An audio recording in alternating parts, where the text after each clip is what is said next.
امام کا، یہ بھی بہت خوبصورت جملہ ہے۔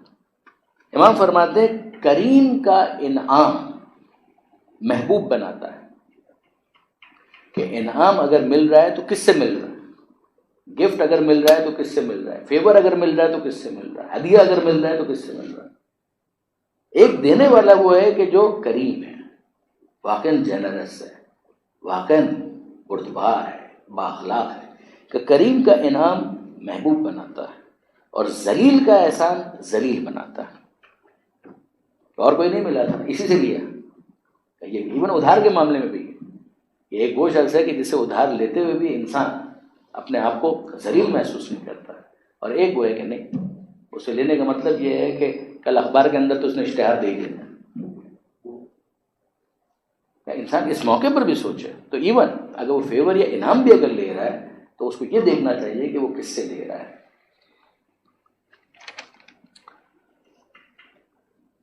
امام فرماتے ہیں بیداری سے نیند کی لذت بڑھ جاتی ہے، یعنی ایک انسان ہے بس سو رہا ہے، اور ایک وہ شخص ہے کہ جو پہلے بیدار ہے، محنت کر چکا ہے، زحمت اٹھا چکا ہے، ایکسرسائز کر چکا ہے دن بھر میں، پھر اس کے بعد وہ سو رہا ہے۔ امام فرماتے ہیں بیداری سے نیند کی لذت بڑھ جاتی ہے۔ وہ نیند کی جو لذت کا مطلب یہاں پر صرف وہ نہیں کوالٹی آف سلیپ، خود ایک ساؤنڈ سلیپ، اور اس کے لیے خود بیداری کا اپنا ایک رول ہے۔ بیداری سے نیند کی لذت بڑھ جاتی ہے اور بھوک سے کھانے کے مزے میں اضافہ ہو جاتا ہے۔ پہلے بھوک ہو پھر انسان کھائے تو کھانے کا بھی مزہ بڑھ جاتا ہے، کھانے کا ایفیکٹ بھی بڑھ جاتا ہے، امپیکٹ جو ویلیو ہے اس کی وہ بھی بڑھ جاتی ہے۔ اور اگر انسان بیدار ہو کر پھر سوئے تو پھر اس کی جو نیند کی کوالٹی ہے اس کے اندر بھی اضافہ ہو جاتا ہے۔ یہ بھی سنیے گا، امام فرماتے ہیں کہ کلام خدا کا کلام بشر پر، یعنی قرآن کی بات ہو رہی ہے، کلام خدا کا کلام بشر پر وہی شرف ہے جو خود خدا کا اپنی مخلوق کے اوپر شرف ہے۔ یعنی جو نسبت مخلوق اور خالق کے درمیان ہے وہی کلام مخلوق اور کلام خالق کے درمیان نسبت کا ریشو وہی ہے۔ تو جو فوقیت خدا کو اپنی مخلوق پر ہے وہی کلام خدا کو کلام مخلوق کے اوپر۔ یہ قرآن مجید کی واقعاً غیر معمولی ایک تعریف ہے اور تحسین ہے کہ جو 11ویں امام نے ارشاد فرمایا۔ درود بھیجیے گا محمد و آل محمد۔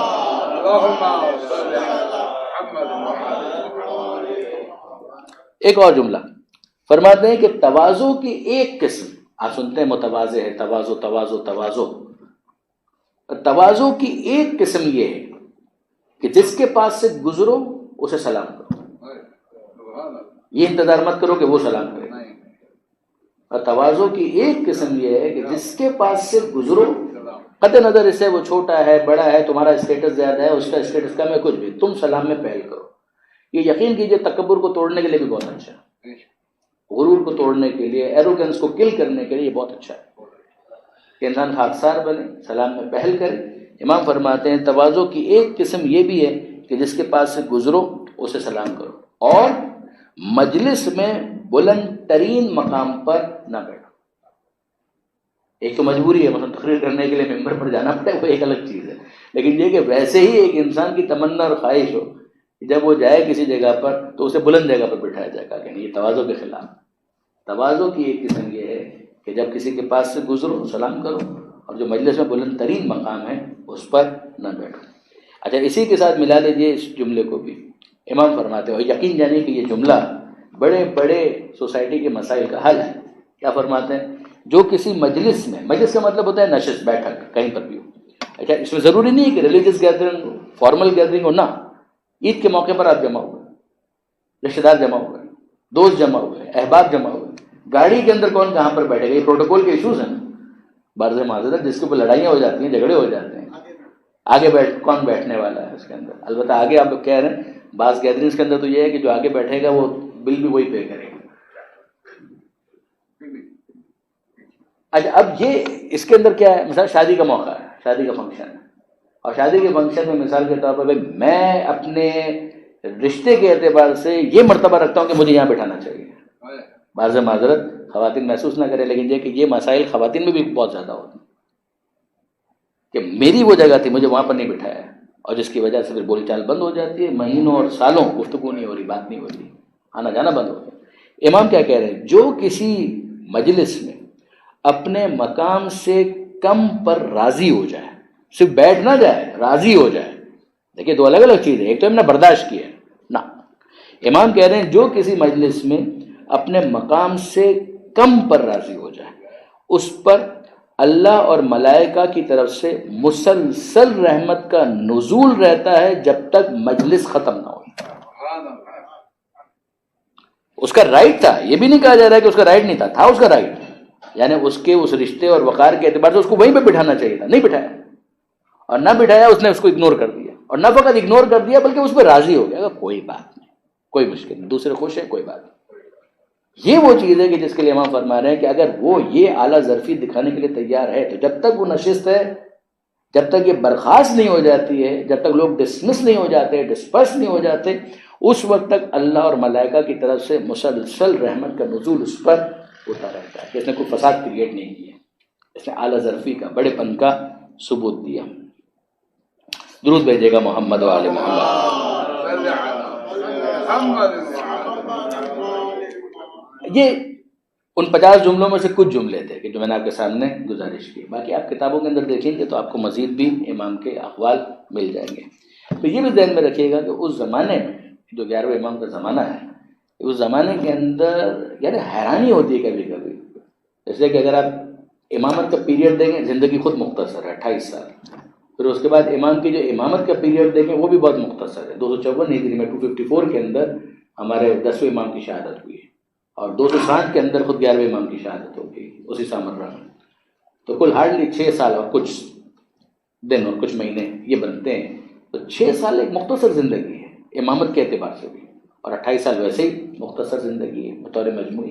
مگر اس زمانے کے اندر جو امام کاؤنٹر کر رہے ہیں تو آپ دیکھیں گے اس زمانے کے اندر فقط فرقوں کے نام سنیے کہ جو ڈومیننٹ ہو گئے تھے بہت زیادہ، صوفیت، تصوف، اس زمانے میں اس کے ڈومیننس کے لیے باقاعدہ ایفرٹس کی جا رہی ہے، کوشش کی جا رہی ہے۔ اچھا اس کے ساتھ کنفیوز مت کیجیے گا، دیکھیے اس وقت جو ایک تصوف کا کانسیپٹ ہے وہ تو بہت سے اعتبارات سے پاکستان اور ہندوستان کے اندر، خاص طور پاکستان کی اگر آپ بات کریں تو وہ پرو اہل بیت اپنے آپ کو عام طور پر شو کرتے ہیں، تو ظاہر ہے کہ میں کوئی کنفرنٹ نہیں کر رہا، وہ ٹھیک ہے، ظاہر ہے کہ مولا کے حوالے سے جو بیان وہ کرتے ہیں وہ بھی اچھا ہے اپنی جگہ پر، پوری طرح سے ہم ایگری کریں نہ کریں وہ غلط بحث ہے، لیکن یہ کہ بہرحال مولا کا نام لینا، پنجتن کا ذکر کرنا اور کھل کر ذکر کرنا اپنے کلام میں بھی، نثر میں بھی، نظم میں بھی اور قوالیوں کے اندر بھی، اور اس کا ایک بڑا امپیکٹ آیا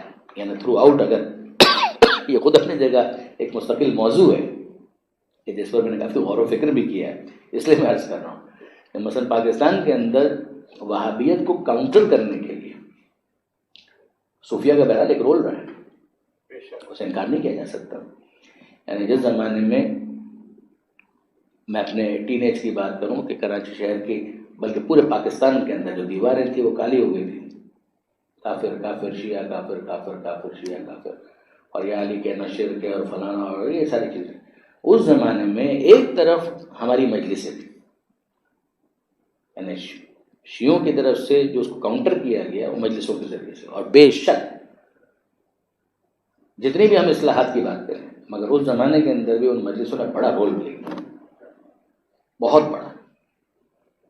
دوسری طرف اگر آپ دیکھیں جو اس کو کاؤنٹر کرنے والی چیزیں تھیں وہ قوالیاں اور وہ ساری چیزیں تھیں۔ میں اس وقت شرعی نقطۂ نظر سے کوئی فتوے کی بات نہیں کر رہا، میں سمجھانا یہ چاہ رہا ہوں کہ جو بہرحال سوسائٹی کے اندر جو اس کا ایک امپیکٹ آیا، جس طرح سے اس نے نیوٹرلائز کیا، پیسیفائی کیا، وہ جو ایک ایکسٹریمزم آ رہا تھا جس کے پیچھے پوری فنڈنگ تھی۔ اب تو خیر جو وہابیت کے پروموٹرز تھے وہ خود اپنے آپ کے بارے میں کہہ چکے ہیں کہ یہ سب کے سب ہم مغرب کے کہنے پر کر رہے تھے، سعودی عرب نے بھی اپنی فنڈنگ کو کافی حد تک روکا ہے اس وقت، جس کی وجہ سے جو ان کے یہاں پر بینیفیشریز تھے وہ سو پریشان ہیں، لیکن مال آنا بند ہو گیا ہے تو مشکلات تو ہیں، یا انہوں نے اپنی فنڈنگ کو دوسری طرف ڈائیورٹ کیا ہے۔ خیر یہ خود اپنی جگہ پر ایک تفصیلی موضوع ہے، مگر چونکہ اس کا وہ اظہار خود کر چکے ہیں لہذا اس کو ڈسکس کرنے میں بھی کوئی حرج محسوس نہیں کرتا۔ تو ایک طرف وہ ایشو تھا اور اس کو کاؤنٹر کرنے میں شیعوں کی طرف سے مجلسیں تھے، نوحے تھے، قصیدے تھے، اشعار تھے کہ جن کو پڑھا جاتا تھا، دوسری طرف اس زمانے کے اندر تو تصوف کی طرف سے جو لٹریچر آ رہا تھا تو اس نے بھی بہت کاؤنٹر کیا. وہ اپنے طور پر کھلے عام مولا کا ذکر کرتے تھے, امیر المومنین کے حوالے سے بیان کرتے تھے, علی علی علی علی علی. اس نے بھی اس کو کاؤنٹر کیا اور بہت خوب کاؤنٹر کیا.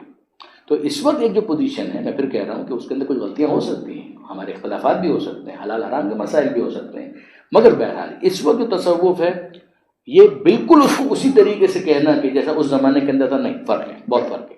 اس زمانے میں تو تصوف کا ایک پرپز یہ تھا کہ کسی طریقے سے ایک انسٹیٹیوشن بلڈ کیا جائے اگینسٹ اہل بیت, کہ وہ ساری روحانیت اسپرچویلٹی جو کچھ بھی ہے وہ اہل بیت کے پاس. تو اقتدار اگر وہاں پر ہے بھی تو لوگ اسپرچولی اگر انسپائر ہوتے ہیں تو ان سے انسپائر ہوتے ہیں. تو ایک گروہ کو باقاعدہ پروموٹ کیا جا رہا, لیکن اس کو بھی پھر معصومین نے کاؤنٹر کیا اس زمانے کے اندر. تو وہ جو معصومین نے جو کاؤنٹر کیا ہے اس میں آپ یہ جملے بھی دیکھیں گے, ذرا دیکھیے کیا ہے. امام حسن عسکری علیہ السلام ایک ہمارے بہت اہم راوی ہے, درود بھیجے گا محمد والے, ابو ہاشم جعفری, ان کو مخاطب کر کے اس زمانے کے جو صوفی تھے اور صوفیہ تھے ان کے بارے میں جملہ کہا. ان کے چہرے روشن اور دل تاریک اور خبیث ہیں.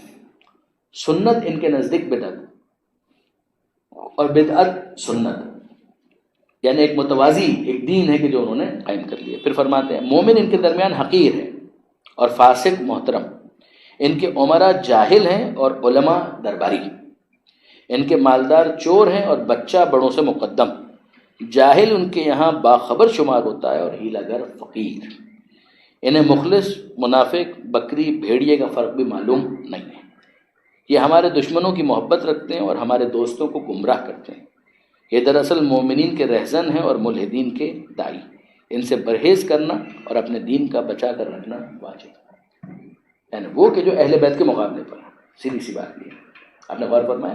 بہرحال اس حوالے سے اگر آپ تفصیل پڑھنا چاہیں تو شہید آیت اللہ مرتضیٰ مطہری کی جو کتاب ہے اسلامی علوم کا تعارف, یہ ترجمہ ہے, اصل کتاب تو فارسی کے اندر ہے, تعارف علوم اسلامی. اس کا ایک چیپٹر عرفان کے بارے میں. عرفان, تو عرفان عرفا اور صوفیہ یہ سنونیمس ہیں. یہ مت سمجھے گا کہ یہ الگ الگ ہے. خود شہید مطہری نے اس کی صراحت کی کہ جس کو آپ کہتے ہیں عرفان اور تصوف یہ ایک ہی چیز ہے. مگر ظاہر ہے کہ جب اس کے اندر ہم یہ بات کریں گے کیا صحیح ہے اور کیا غلط ہے تو پھر تفصیل کے اندر ہم جاتے ہیں, پھر ہم اس کی ڈیٹیلز کے اندر جاتے ہیں. ساری ریاضتیں غلط بھی نہیں ہیں مگر یہ ساری ریاضتیں صحیح بھی نہیں ہیں. غور کیجیے گا, ساری ریاضتیں غلط بھی نہیں ہیں مگر ساری ریاضتیں صحیح بھی نہیں ہیں. ساری وہ پریکٹسز جو عرفان کے نام پر ہو رہی ہیں وہ صحیح بھی نہیں ہیں, لیکن ساری ریاضتیں اور ساری پریکٹسز غلط بھی نہیں ہیں. تو شہید نے بھی کچھ اس کے اوپر بات کی ہے, ان کے جو ادوار ہیں ان کے اوپر بھی گفتگو کی ہے, اور جو ان کے مین نمائندہ شخصیات ہیں ان کے اوپر بھی گفتگو کی ہے. پھر کس طریقے سے عرفان اور تصوف فلسفے کے ساتھ اس کی ایک آمیزش ہوتی ہے اور کس طریقے سے اس کو پھر مزید ماڈیفائی کیا گیا, اور ملا صدرہ کا جو اس کے اندر رول ہے اس کو انہوں نے بہت ایلوکوینٹلی وہاں پر ڈسکس کیا. تو اگر آپ پڑھنا چاہیں تو پھر وہ کتابیں ہیں کہ جن کو پڑھا جا سکتا ہے. اسی طریقے سے اس کے بارے میں تو ہمارے علماء نے بہت عمدہ کام کیا. ان میں سیر و سلوک ایک کتاب اردو کے اندر عام طور پر اویلیبل ہے. یہ جو کتاب ابھی شہید مطہری کی میں نے بات کی, یہ انگریزی ٹرانسلیشن بھی اس کا اویلیبل ہے, al-islam.org کے اوپر آپ کو مل جائے گا. سیر و سلوک جو علامہ محمد حسین طباطبائی صاحب کا, اس کے اندر ایک آرٹیکل ہے, اور امام خمینی رحمۃ اللہ علیہ کا ایک آرٹیکل ہے اس کے اندر ہے, اور یہ 3 رسالے ہیں کہ جن کو ملا کر ایک کتاب کی صورت میں شائع کیا گیا. تو اس میں خود شہید مطہری کا وہ والا چیپٹر بھی شامل ہے تو تعارف علوم اسلامی والا ہے. تو یہ 3 آرٹیکلز ہیں کہ جن کو ملا کر وہ کتاب شائع کی گئی. اس میں علامہ محمد حسین طباطبائی صاحب کا جو رسالہ ہے وہ بہت ہی امپورٹنٹ ہے اس بات کو سمجھنے کے لیے کہ سیر و سلوک کے بارے میں خود آل محمد کا کیا مطمع نظر ہے, وہ کس طریقے سے اس کو ٹرین کرتے ہیں. پھر اس کے علاوہ جو مختلف فرقے تھے ان کے اندر ایک فرقہ تھا واقفیہ. واقفیہ ایک فرقہ گزرا ہے کہ جس کا عقیدہ کیا تھا, انہوں نے امام رضا علیہ السلام کی امامت کا انکار کر دیا. یہ بات کر رہے ہیں ہم لوگ 11ویں امام کی, مگر ایشو پرانا چلا آ رہا تھا. امام رضا یعنی 7ویں امام کے بعد امام رضا علیہ السلام کی امامت کا انکار, ایک نیا فرقہ. اب فرقہ یہ فائنینشیل کرپشن کی وجہ سے, بعض افراد ایسے تھے کہ جن کے پاس امانتیں موجود تھیں, اور جب 8ویں امام نے ان سے مانگا کہ حساب دو تو انہوں نے انکار کر دیا. تو انکار کرنے کے بعد لوگوں کے سامنے کس منہ سے جائیں, تو انہوں نے کہا کہ ہم ان کو امام ہی نہیں مانتے کہ ان کے سامنے ہمیں حساب دینا ضروری ہے. یعنی ایک تو یہ نا کہ وہ کہیں کہ ہم امام مانتے ہیں, مگر حساب نہیں دینا چاہتے تو پھر عام شیعوں کو گمراہ نہیں کیا جا سکتا. تو پھر عام شیعوں کو گمراہ کرنے کے لیے انہوں نے یہ ہیلا اختیار کیا. انہوں نے کہا کہ ان کی امامت ہی اسٹیبلش نہیں ہے. پھر وہ 11ویں امام کے زمانے میں ایک طاقت، ایک قوت بن چکے تھے. پھر وہ with the passage of time یہ سارے کے سارے ختم ہو گئے. لیکن یہ کہ اس زمانے کے اندر یہ بھی ایک فرقہ تھا اور اس کو بھی 11ویں امام نے کاؤنٹر کیا. آپ کو حیرانی ہوگی ایک اور فرقہ ثنویہ جو 2 خداؤں کا قائل تھا وہ بھی پیدا ہو گیا تھا. یعنی یوں تو اگر آپ دیکھیں تو مشرکین تو ہمیشہ سے رہے، لیکن نہیں، ثنویہ باقاعدہ مجوسیوں کا ایک فرقہ جو کائنات کے لیے 2 خداؤں کا قائل تھا کہ ایک نے نور کو پیدا کیا اور دوسرے نے ظلمت کو، اندھیرے کو. یعنی ایک خیر کا خدا ہے، ایک شر کا خدا ہے. وہ الگ ہے، یہ الگ ہے. تو امام حسن عسکری علیہ السلام نے اس کے بارے میں بھی اپنے بیانات دیے. مثلا ایک شخص تھا کہ جس نے، یہ عام طور پہ کتابوں کے اندر لکھا ہوا ہے کہ ایک شخص تھا کہ جس نے اپنے والدین کے بارے میں دعائے خیر کا مطالبہ کیا. اس کی ماں مومنہ تھی اور باپ ثنوی تھا. یعنی ماں ٹھیک تھی، مومنہ تھی، مگر باپ ثنوی ہو گیا تھا. تو امام نے اس کے جواب میں ارشاد فرمایا رحم اللہ والدتک. اس نے کہا تھا میرے ماں باپ کے لیے دعا کیجیے. امام نے جو جملہ لکھا وہ تھا رحم اللہ والدتک، اللہ تیری ماں پر رحم کرے. والدہ، والدئی نہیں کہا، والدتک. اور پھر ساتھ میں لکھا وَتَّاءُ منقوطہ.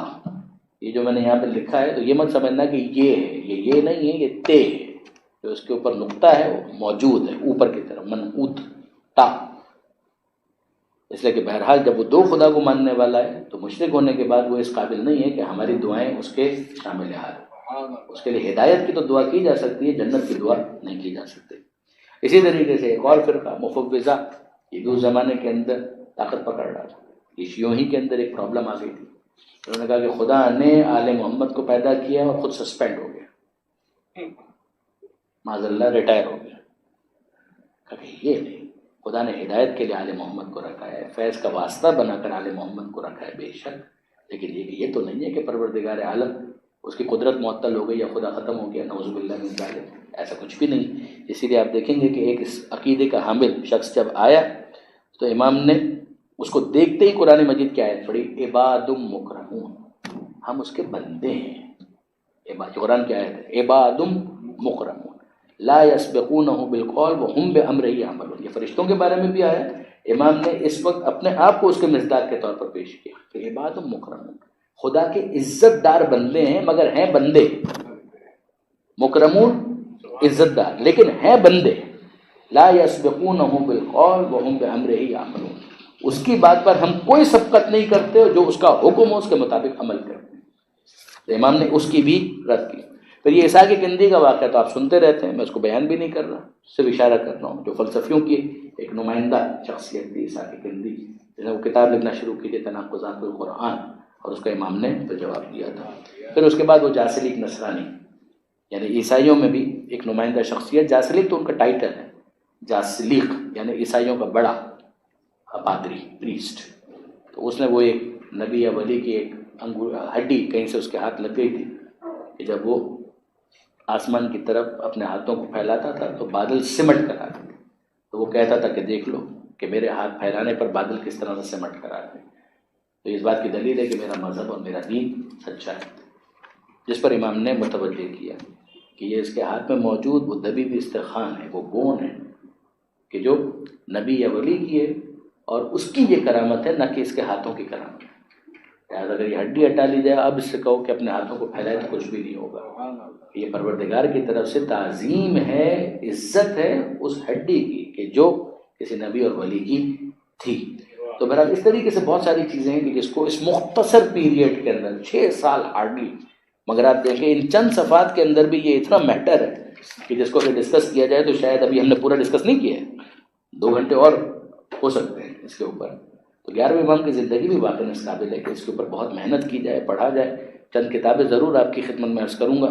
سیرت ائمہ اہل بیت ہاشم معروف حسنی، پورا چیپٹر 11ویں امام کا اور بہت اچھا چیپٹر ہے. نقوش عصمت کے اندر مختصر ہے مگر اچھا چیپٹر ہے. اسی طریقے سے بحار الانوار وہ تو مین سورس بکس میں شمار ہوتی ہیں، اس کا بھی جو 11ویں امام کی سیرت کا حصہ ہے وہ پورا ایک جلد کی صورت میں شائع ہوا ہے. تو اس کو بھی آپ دیکھ سکتے ہیں، انٹرنیٹ پر بھی اویلیبل ہے. تو لیکن البتہ یہ اردو کے اندر ہے، اردو ٹرانسلیشن ہے. اصل کتاب تو عربی میں فارسی کے اندر بھی آپ کو مل جائے گی اور اردو میں مل جائے گی. انگریزی کا میرے علم میں نہیں ہے کہ بحر الانوار کے اس حصے کا ترجمہ ہوا ہو. البتہ دیگر کتابیں al-islam.org کے اوپر اگر آپ جائیں گے اور دیکھیں گے تو سیرت کے حوالے سے آپ کو مل جائیں گے, انگریزی میں بھی مل جائیں گے, اور بعض لیکچرز بھی مل جائیں گے جو انگریزی میں ہیں.